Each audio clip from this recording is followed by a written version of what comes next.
আজ রোনালদিনহোর জন্মদিন। মেসিও যার কাছ থেকে বিপদের সাহায্য নিয়েছিলেন, সেই জাদুকরের জন্মদিন আজ। ফুটবলটা যদি সত্যি কোনো শিল্প হয়, তাহলে সেই শিল্পের সবচেয়ে নিখুঁত শিল্পী রোনালদিনহো। দু পায়ের সাথে বলের যে সক্ষতা করেছেন এই জাদুকর, ফুটবল ভক্তদের চোখে লেগে থাকবে আজন্ম। দু পায়ের সাথে হাঁটু কিংবা মাথার কম্বিনেশনে শূন্যে ড্রিবলিং করা সেই রোনালদিনহো একজনই।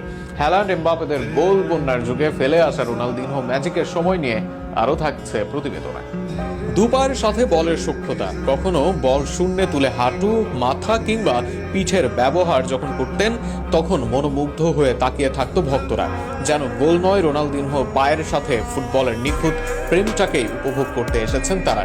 ফুটবল বিশ্বের অন্যতম জনপ্রিয় দ্বৈরথ বার্সেলোনা, রিয়াল মাদ্রিদ। সেখানেই রিয়াল মাদ্রিদকে তাদের মাটি থেকে সমর্থকদের সম্মাননা আনতে পেরেছেন মাত্র 3 জন বার্সেলোনার ফুটবলার। ডিয়েগো ম্যারাডোনার পর এই কীর্তি করেন একজন, তিনি ব্রাজিলের রোনালদিনহো। রিয়ালের মাঠে গ্যালাকটিকো টিমকে একাই উড়িয়ে দেন তিনি।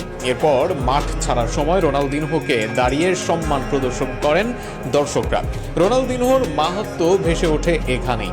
জন্ম 21 মার্চ 1980 ব্রাজিলের রাজধানী রিও ডি জেনেরিওর ছোট্ট শহরে। পরিবারের সবচেয়ে ছোট হওয়ায় জুড়ে দেওয়া হয় দিনহো বা স্মলেস্ট নাম। হয়তো কে জানতো সেই ক্ষুদ্র হবেন ফুটবলের সবচেয়ে বড় ভাই ফুটবলার ছিলেন, সেই থেকে আসা ফুটবলে বেড়ে ওঠা ম্যারাডোনা, রিভালদো, রোমারিওদের দেখে মাত্র 8 বছর বয়সে ফুটবলের দক্ষতা দেখিয়ে সবাইকে মুগ্ধ করেন। এলাকায় ফুটসল খেলে নিজের দক্ষতাকে আরো পরিশালিত করেন রোনালদিনহো।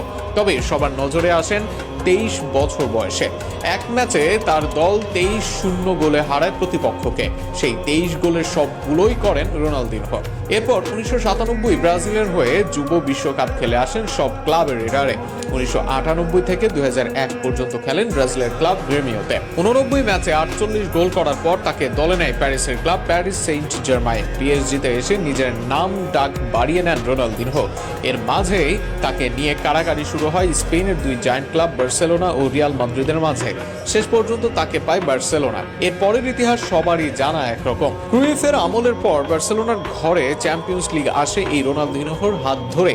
মেসি তো বলেছিলেনই, বার্সেলোনাকে বদলে দিয়েছেন রোনালদিনহো। কাতালান ক্লাবটির হয়ে 207 ম্যাচ খেলেন রোনালদিনহো, করেন 94 গোল ও 70 অ্যাসিস্ট। নিজের ক্যারিয়ারের সবচেয়ে সেরা সময় কাটান 2005-06 সালে। সেবার বার্সাকে জেতান চ্যাম্পিয়ন্স লিগ, এছাড়া লিগ শিরোপা জিতে ডাবল পূরণ করেন। ক্যারিয়ারের একমাত্র ব্যালন ডিওরও আসে সেই বছরই। নিজের 6 বছর সফল ক্যারিয়ার শেষে যোগ দেন এসি মিলানে। সেখানে এসেও রাখেন আধিপত্য। 95 ম্যাচে করেন 26 গোল ও 29 অ্যাসিস্ট। এই ক্লাবের হয়ে একবার জেতেন সিরি আ শিরোপা। এরপর নিজ দেশে ফিরে যান রোনালদিনহো। সেখানে এসেও 2013 সালে জয় করেন দক্ষিণ আমেরিকান মহাদেশীয় কাপ কোপা লিপার্তাদোসের শিরোপা। শেষ পর্যন্ত 2015 সালে ফ্লেমেঙ্গোয় করেন নিজের ক্যারিয়ারের সমাপ্তি। ক্লাবের মতো জাতীয় দলে পূর্ণ ছিলেন রোনালদিনহো। জাতীয় দলের হয়ে 97 ম্যাচে করেন 33 গোল। ব্রাজিলের হয়ে 2002 সালে জেতেন বিশ্বকাপ, 2 বার কনফেডারেশন কাপ জেতেন, একবার কোপা আমেরিকা ও অনূর্ধ্ব 17 দলের হয়ে জেতেন ফিফা বিশ্বকাপ। অর্জনে যেন পরিপূর্ণ রোনালদিনহোর ক্যারিয়ার। তবে রোনালদিনহোকে নিয়ে আক্ষেপই সবার মাঝে। নিজের খামখেয়ালির জন্য ক্যারিয়ারে চাইলেও অনেক কিছুই দিতে পারেননি।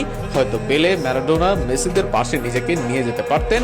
কেন সেটা পারেননি সেই আফসোস সবার। তবে আফসোস হলেও সবার ভালোবাসা থেকে বঞ্চিত হননি রোনালদিনহো। হয়তো হবেনও না কোনোদিন। শুভ জন্মদিন ফুটবলের নিখুঁত সৌন্দর্যে কোটি ভক্তকে মাতানো ম্যাজিশিয়ান রোনালদিনহো গাউচো ওরফে রোনালদিনহো ডি অ্যাসেস মোরেরা।